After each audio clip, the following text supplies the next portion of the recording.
कि भैया के लिए क्लैप हो जाए भाई। हम सबको ये है कि देखिए हमें किसी पार्टी से नहीं मतलब है।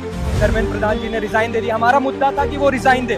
खुशी इस चीज की है कि हमारे जनरेशन को इम्पोर्टेंस मिली, लेकिन आगे जो मर्डरर कोई सोचते हैं गुस्सा में कि मेरा भाई से लड़ाई है, वो सोचेंगे ना मैं इन्हें मार दूं, लेकिन यहाँ पे उन्हें कानून का डर होगा, हमारे इंडियन कॉन्स्टिट्यूशन का डर है।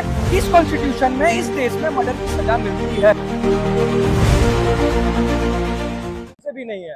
तो एक मैं चाहता हूँ सबके कि भैया के लिए क्लैप हो जाए भाई। हम सबको।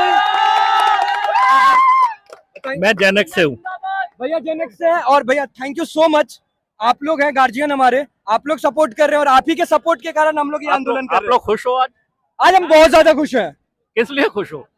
एक्चुअली खुश तो पहले ये बात के लिए है कि देखिए हमें किसी पार्टी से नहीं मतलब है कि धर्मेंद्र प्रधान जी ने रिजाइन दे दिया। हमारा मुद्दा था कि वो रिजाइन दे। खुशी इस चीज की है कि हमारे जनरेशन को इम्पोर्टेंस मिली। गवर्नमेंट में भी सोचा कि ये लोग भी कल के भविष्य हैं। तो सबसे ज्यादा खुशी इस चीज की है कि हमें कल तक लोग जो नजरअंदाज कर रहे थे, आज हम उनकी नजरों में हैं और सबसे टॉप पे है। तो भाई अच्छा, कुछ लोग कह रहे थे कि धर्मेंद्र प्रधान का इस्तीफा देने से क्या होगा, क्या फर्क पड़ेगा, वो तो आगे भी लीक होंगे। हाँ, ये बात काफी अच्छी है कि बहुत लोगों का क्वेश्चन है। मैं बस एक चीज बोलना चाहूंगा कि देखिए एक चीज से कभी भी रेवोल्यूशन नहीं आता है। रेवोल्यूशन के लिए स्टेप बाय स्टेप, जैसे बूंद बूंद से घड़ा या नदी बढ़ती है, कोई तालाब बढ़ता है, वैसे ये पहला है। धर्मेंद्र प्रधान जी से मान लीजिए गलती हुई है, अगर गलती हुई है उन्होंने एक्सेप्ट कर लिया तो ये एक सजा बन जाएगी बाकी मिनिस्टर्स के लिए कि हमारा देश का जनता, हमारे देश के जो जनरेशन है वो नजरअंदाज नहीं कर रहे हैं किसी चीज को, उनके नजर में सब कुछ है। लेकिन मैं इस पर एक डिफरेंट व्यू रखता हूँ और इस पर मैं ये कहना चाहूंगा कि एक अकाउंटेबिलिटी तय होती है।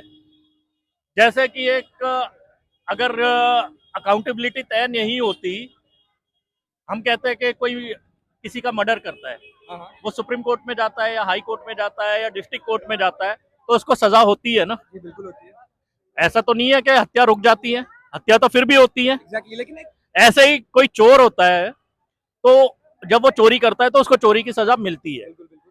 ऐसा तो नहीं है चोरी बंद हो जाती है। तो ऐसे ही बेशक पेपर लीक बंद ना हो, लेकिन एक सजा तो हो गई, एक अकाउंटेबिलिटी तो तय हो गई। लेकिन जैसे आपने पूछा कि चोर को सजा मिलने से चोरी बंद नहीं होती है, मर्डरर को सजा मिलने से मर्डर नहीं बंद होते हैं, लेकिन आगे जो मर्डरर कोई सोचते हैं गुस्सा में कि मेरा भाई से लड़ाई है, वो सोचेंगे ना मैं इन्हें मार दूं, लेकिन यहाँ पे उन्हें कानून का डर होगा, हमारे इंडियन कॉन्स्टिट्यूशन का डर है कि इस कॉन्स्टिट्यूशन में इस देश में मर्डर की सजा मिलती है। मेरे कहने का यही मतलब था।